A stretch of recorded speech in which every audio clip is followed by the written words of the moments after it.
दूर के जंगल में टूनी नाम की चिड़िया अपनी बेटी पीहू के साथ रहती थी। टूनी चिड़िया माता रानी की बहुत बड़ी भक्त थी और वह हर शुक्रवार को माँ संतोषी का व्रत किया करती थी। टूनी चिड़िया कपड़े रंगने का काम करती थी और वह माता रानी की चुनरी रंग कर बाजार में बेचा करती। उसके साथ में रहने वाली उसकी जेठानी गौरी कौवन उससे बहुत जलती थी। देखो जी, वह तुम्हारे छोटे भाई की विधवा चिड़िया ये चुनरी रंग रंग कर कितनी अमीर हुई जा रही है और तुम हो कि अभी तक यही सब्जी बेचने का काम करते रहते हो।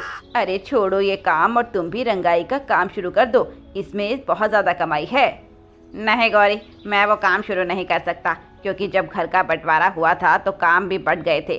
तब मैंने पिताजी का सब्जी बेचने का काम चुना और सोनू ने कपड़े रंगाई का, और हम दोनों ने तभी एक दूसरे से वादा किया था कि हम अपना अपना काम करेंगे और दूसरों के काम को नहीं करेंगे। अरे मेरे भोले पति, तुमने तो वादा अपने भाई से किया था ना, अब वो रहा नहीं तो कैसा वादा? गौरी कौवन कालू कौवे के कान भर देती है और कालू कौवा ये तय कर लेता है कि वो भी अब कपड़े रंगने का काम शुरू करेगा। उधर टूनी माता रानी की चुनरी रंग रही थी। पीहू बेटी, मेरे पैरों में आज बहुत दर्द हो रहा है, हिला भी नहीं जा रहा और व्रत है वो अलग से, तो मेरी बेटी एक काम कर दे। हाँ माँ, बोलो। बेटी, ये चुनरी का लाल रंग तो बाहर नाली में फेंका। पीहू वे पानी की बाल्टी भरकर ले जाती है और वह पानी रास्ते में लौकी की क्यारी में गिर जाता है। अरे बाप रे, ये पानी तो लौकी की बेल में गिर गया। तो क्या हुआ पीहू, पेड़ों में तो गिरा है, ये तो अच्छी बात है कि मैंने पानी को बर्बाद होने से बचा लिया। पीहू अपनी माँ को कुछ नहीं बताती और कुछ दिनों तक वह लाल पानी लौकी की क्यारी में डाल देती है। उधर कालू कौवा अपना सब्जी बेचने का काम छोड़कर कपड़े रंगने का काम शुरू कर देता है। मैंने जंगल के सभी पक्षियों को कह दिया है कि वे हमसे अपने कपड़े रंगवा सकते हैं, और वो भी टूनी के दिए जाने वाले आधे दामों पर। अरे गौरी, यह तुमने क्या किया? ऐसे तो हम लुट जाएंगे। अरे तुम्हें कुछ अकल बकल है भी या नहीं?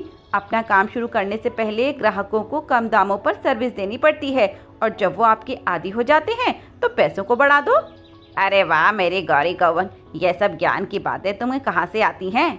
ये सब मैं YouTube से सीखती हूँ कि कारोबार कैसे करते हैं और ग्राहक कैसे बनाए जाते हैं। जंगल के सभी पक्षी कम दाम की वजह से कालू के पास ही अपने कपड़े रंगवाने आते थे और टूनी के पास कोई भी नहीं जाता। टूनी की चुनरी भी बिकना बंद हो जाती है और टूनी के सामने पैसों की मुसीबत आ खड़ी हो जाती है। माँ, मुझे बहुत तेज भूख लग रही है, कुछ बना दो ना। क्या बनाऊं बेटी, घर में तो कुछ भी खाने को नहीं है। माँ, तुम लौकी ही बना लो, वो हमारे आंगन में लगी हुई है ना। हाँ बेटी, तूने अच्छा याद दिलाया, रुक मैं अभी एक लौकी तोड़ कर लाती हूँ। टूनी लौकी तोड़ने बाहर जाती है, तभी वह देखती है कि लौकी की बेल पर तो हरे रंग की लौकी की जगह बड़ी बड़ी लाल लौकी आई हुई है। टूनी बहुत हैरान हो जाती है। पीहू, बेटी पीहू, यहाँ तो आना जरा। हाँ माँ, क्या हुआ, बोलो। बेटी देख, हमारे पेड़ पर ये कैसी लौकी आई है, लाल रंग की। हाँ माँ, ये तो लाल रंग की है, पर माँ मैंने तो कभी भी लाल रंग की लौकी के बारे में नहीं पढ़ा। मैंने तो हमेशा हरी लौकी की देखी है और उसी के बारे में पढ़ा है। हाँ बेटी, तभी तो मैं हैरान हूँ कि ये भला लाल कैसे हो गई।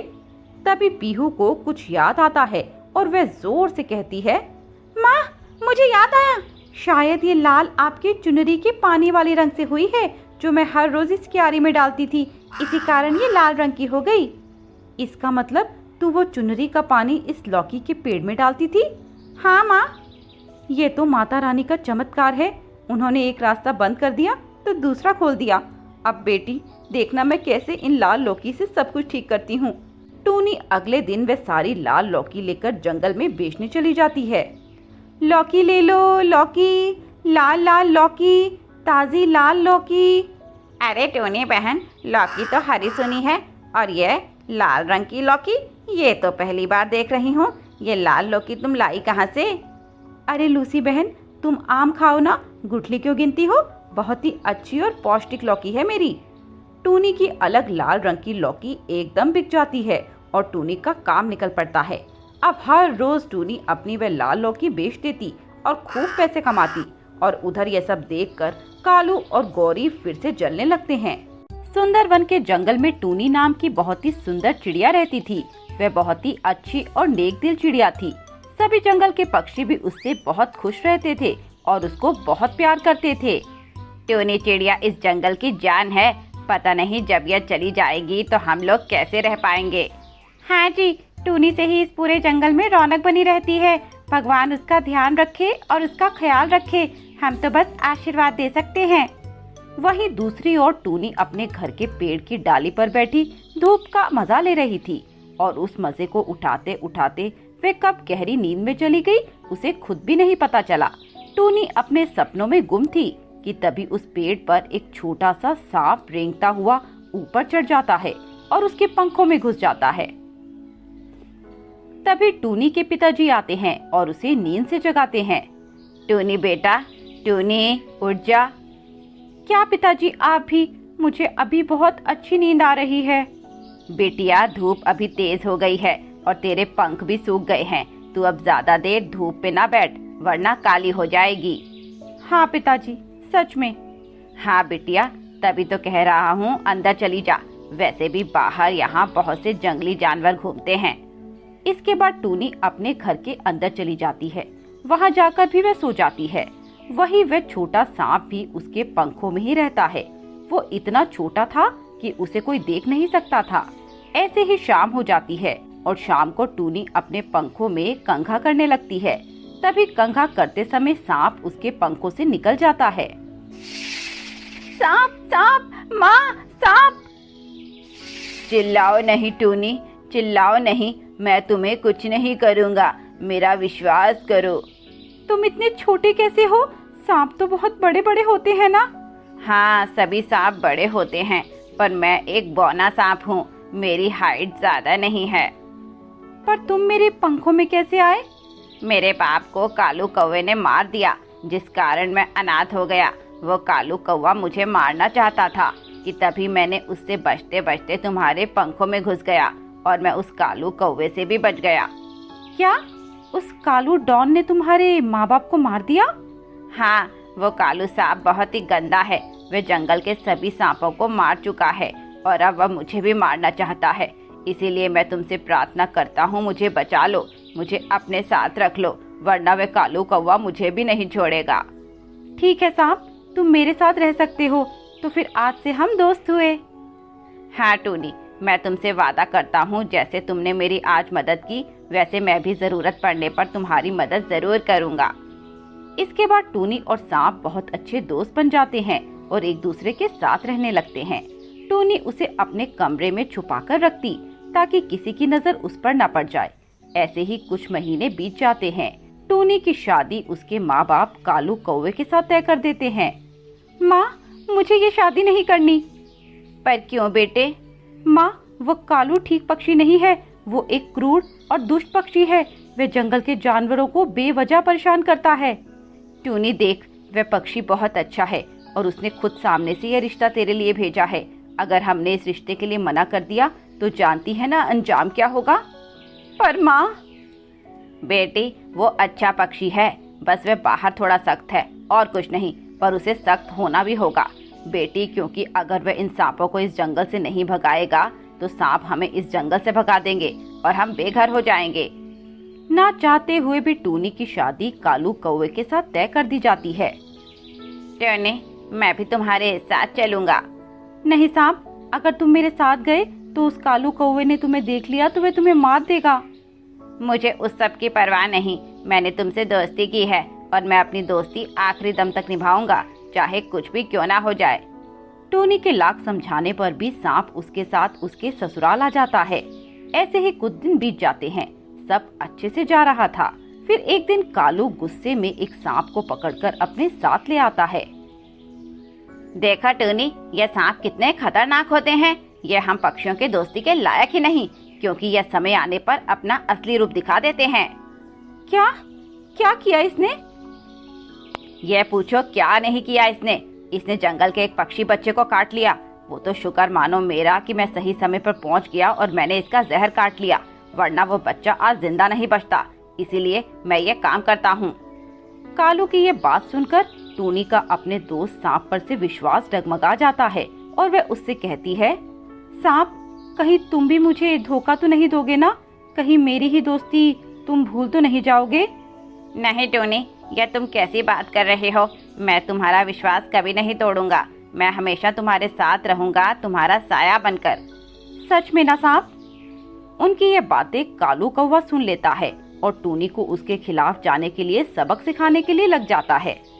मैं तुम्हें नहीं छोड़ूंगा टूनी, तुमने मेरे साथ विश्वासघात किया, मेरी ही पीठ पीछे मेरे सबसे बड़े दुश्मन को मेरे घर में जगह दे दी, तुम्हें तो मैं इसकी सजा देकर रहूंगा। अगले दिन कालू कौवा टूनी के खाने में जहर मिला देता है और उसे यह करता देख सांप देख लेता है। टूनी, तुम यहाँ से चलो मेरे साथ, तुम्हारा पति कालू कौवा तुम्हें मारना चाहता है क्योंकि शायद उसे मेरे बारे में पता चल गया और वह तुम्हें मेरे बारे में छुपाने की सजा देना चाहता है। पर वो ऐसा नहीं कर सकते। वो ऐसा कर चुका है टूनी, मेरा विश्वास करो। टूनी अपने दोस्त सांप की बात पर यकीन नहीं करती और कालू के द्वारा लाए खाने को खाने लगती है कि तभी वह सांप आकर उसका खाना खा लेता है और कालू गुस्से में बोलता है, तूने उसका खाना क्यों खाया? उस खाने में जहर था। हे भगवान, मेरा सारा प्लान चौपट हो गया। टूनी को अब अपनी गलती का एहसास हो जाता है कि उसने अपने दोस्त की बात पर यकीन न करके कितनी बड़ी गलती की। तभी सांप उसे कहता है, टूनी, यह जहर मुझ पर असर नहीं करेगा क्योंकि मेरे अंदर पहले से ही बहुत जहर है, जो एक जहर ही दूसरे जहर को काटता है, इसीलिए मुझको कुछ नहीं होगा। पर मैं अब इस कालू को नहीं छोड़ूंगा। इसने मेरे माँ बाप का साया मुझसे छीन लिया, तब भी मैंने कुछ नहीं कहा, पर आज इसने सारी हदें पार कर दी। इसने तुम्हें मारने की कोशिश की। इसके बाद सांप उस कालू कौवे को काट लेता है और कुछ ही देर बाद कालू कौवे की मौत हो जाती है। इसके बाद टूनी और सांप खुशी खुशी रहते हैं। वो एक दूसरे के दोस्त बनकर एक दूसरे का साहस बनते हैं। टूनी टुनटुनपुर नाम के जंगल में अपने माता पिता के साथ रहती थी। टूनी को मैगी खाने का और बनाने का बहुत शौक था। रात हो दिन हो, सुबह हो शाम हो, टूनी को बस मैगी बनाकर दे दो, बस वो उसे ही खाती रहती। उसके अलावा उसे कुछ और नहीं चाहिए होता था। उसकी इस आदत से उसके माँ बाप बहुत परेशान रहते थे। बेटा टूनी, तू ये मैगी के अलावा भी कुछ खा लिया कर। इस मैगी में मैदे के अलावा कुछ नहीं होता। ये आगे जाकर तुझे बहुत नुकसान पहुंचाएगी, तू देख लेना। अरे माँ, आप क्या जानो मैगी में कितना स्वाद होता है और ये कितनी डिलीशियस होती है। मुझे तो बस यही खाने को दिया करो और मुझे कुछ नहीं चाहिए। बेटी टूनी, अपनी माँ की बात मान, तेरी माँ सही कह रही है। ये मैगी में कुछ जान नहीं है, तू खाना खाया कर, शरीर में कुछ जान आएगी। देख कितनी कमजोर हो रही है तू। अरे पापा, अब आप भी शुरू हो गए। बेटी टूनी, तू अब बड़ी हो गई है, कब तक ये बच्चों वाली हरकतें करेगी? और अब कुछ बनाना भी सीख ले, तेरे काम आएगा। अरे माँ, क्या सीखना, मुझे मैगी बनानी आती है ना, बस वही काफी है। टूनी अपने माँ बाप की बिल्कुल नहीं सुनती। टूनी के माँ बाप ने उसके लिए एक लड़का पसंद करके रखा था जिसका नाम सोनू था। टूनी के माँ बाप ने जल्दी का मुहूर्त निकालकर उन दोनों की शादी कर दी। फिर जब शादी के बाद टूनी को अपनी पहली रसोई में कुछ बनाने को बोला तो उसे समझ नहीं आया कि वे क्या बनाए। मुझे तो कुछ बनाना आता ही नहीं और सासू माँ ने कह दिया कुछ मीठा बनाना है। अब मैं क्या बनाऊं? माँ से बात करती हूँ। इसके बाद टूनी अपनी माँ को फोन लगाती है पर उसकी माँ का फोन स्विच ऑफ आता है। अब मैं क्या करूँ? तभी सोनू टूनी के पास आता है। टूनी, कुछ बन गया या आज हमें भूखा ही रहना होगा? अरे नहीं नहीं, मैं बना तो रही हूँ। क्या बना रही हो, हम भी देखें। आप अभी मत देखिए, मैं बाद में आपको खिलाती हूँ ना। टूनी को जब कुछ समझ नहीं आता तो वह मैगी की खीर बना देती है और मेहमानों को खिला देती है। टूनी के साथ जब वह मैगी की खीर खाती है तो अजीब अजीब से मुंह बनाती है। ये क्या बनाया है तूने टूनी बहू? माँ जी, मैंने आप सभी के लिए मैगी की खीर बनाई है। मैगी की खीर ये कब से बनने लगी और ये कितनी बकवास है। छी छी छी, किसने बोला था तुझको ये बनाने को? सिंपल खीर भी तो बना सकती थी ना। पर माँ जी, मुझे कुछ और बनाना आता ही नहीं। टूनी की सास टूनी की ये बात सुनकर दंग रह जाती है। क्या तुझे कुछ बनाना नहीं आता? जी नहीं माँ जी, पर मैं सीख लूंगी। हाय रे, मेरी तो किस्मत ही फूट गई। अब मैं क्या करूं? किसके आगे जाकर रोना रहूं? अगले दिन सोनू और उसकी माँ हॉस्पिटल गए होते हैं। घर में कुछ बना भी नहीं होता और टूनी को बहुत भूख लगी होती है। भूख तो बहुत जोर की लगी हुई है, क्या बनाऊं क्या बनाऊं? अरे हाँ, मैगी बनाती हूँ। वो लोग भी हॉस्पिटल से आने वाले होंगे, मैं उनके लिए भी मैगी बना देती हूँ। इसके बाद टूनी खूब सारी मैगी बना देती है और टीवी देखते देखते खाने लगती है। तभी सोनू और उसकी माँ आ जाते हैं। अरे टूनी, बहुत जोरों की भूख लगी है, कुछ बनाया भी है या नहीं तूने?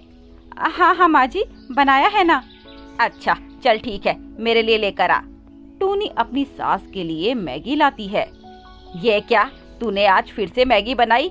इस मैदे के अलावा कुछ और भी बनाना आता है तुझे? माँ जी, मुझे तो मैगी ही पसंद है, और अगर आपको और कुछ खाना है तो आप बना लो, मेरा तो पेट भर गया, मैं तो चली सोने। टूनी ये कहकर आराम करने चली जाती है। टूनी की सास का गुस्सा 7वें आसमान पर था, पर वे नई नवेली बहू पर ज्यादा गुस्सा करती नहीं। ऐसे ही कुछ समय बीत जाता है। टूनी की सास ये देखकर बहुत हैरान थी कि कैसे टूनी तीनों टाइम बस मैगी खाकर रह लेती है। अरे टूनी, तू उस मैगी के अलावा भी कुछ खा लिया कर। यह मैदा है, सिर्फ मैदा, जो तेरी आंतों में जाकर चिपक जाएगा, और कुछ नहीं। कुछ फल खाया कर, कुछ पिया कर। दुनिया भर की चीजें हैं खाने को, पर तू है कि खाती ही नहीं। माँ जी देखिए, आप मेरी मैगी को कुछ ना कहिए, मैं तो यही खाऊंगी, चाहे कुछ भी हो जाए। टूनी का पति सोनू और सास दोनों उसे समझा समझा कर थक जाते हैं, पर टूनी उनकी एक नहीं सुनती और अपनी मैगी का कार्यक्रम जारी रखती है। फिर एक दिन टूनी के पेट में बहुत तेज दर्द होता है और वह उल्टियां करने लगती है। सोनू जी देखिए ना, मेरे पेट में बहुत दर्द हो रहा है और मुझे उल्टियां भी हो रही हैं। ठीक है टूनी, मैं तुम्हें डॉक्टर के पास ले चलता हूँ। नहीं जी, मुझे तो एक कदम भी नहीं चला जा रहा, आप डॉक्टर को यहीं बुला कर ले आओ। इसके बाद सोनू डॉक्टर के पास जाता है और डॉक्टर को बुला कर लाता है। डॉक्टर उसके खाने पीने के बारे में पूछते हैं। जी मैं तो मैगी ही खाती हूँ और कुछ नहीं खाती। तो टूनी जी, आपकी आंतों में इन्फेक्शन हो गया है, क्योंकि आप मैगी के अलावा कुछ भी नहीं खाती। ज्यादा मैगी खाने से मैदा आपके पेट में जम जाता है, जो आपके साथ हो रहा है। डॉक्टर साहब, अब मेरा क्या होगा? आप देखिए, इसका इलाज ऐसे हो सकता है कि आप मैगी खाना बिल्कुल बंद कर दें और उसके बदले अन्न खाएं, फल खाएं। वैसे भी इस मैगी में क्या रखा है, सिर्फ मैदा ही तो है। ठीक है डॉक्टर जी। सुना टूनी तुमने डॉक्टर ने क्या कहा? हाँ मैं समझ गई। मैं आपसे वादा करती हूँ कि आज के बाद कभी मैगी नहीं खाऊंगी, और खाने की तो छोड़ो, मैं उसे हाथ भी नहीं लगाऊंगी। यह हुई ना बात टूनी। टूनी, तुमने बहुत अच्छा किया जो तुमने मैगी को बिल्कुल छोड़ दिया। वो तुम्हारा क्या किसी के भी हेल्थ के लिए अच्छी नहीं। हर चीज की एक लिमिट होती है, पर जब ये लिमिट क्रॉस कर देता है कोई इंसान, तो बहुत बुरा फंसता है। मैं तो मैगी के पीछे पागल हो गई थी, पर मैं आगे से कभी ऐसी गलती नहीं करूंगी। टूनी इसके बाद मैगी को खाना बिल्कुल छोड़ देती है और अब वह मैगी के अलावा और भी कुछ बनाना सीख लेती है, जिसे देखकर उसकी सास बहुत खुश होती है।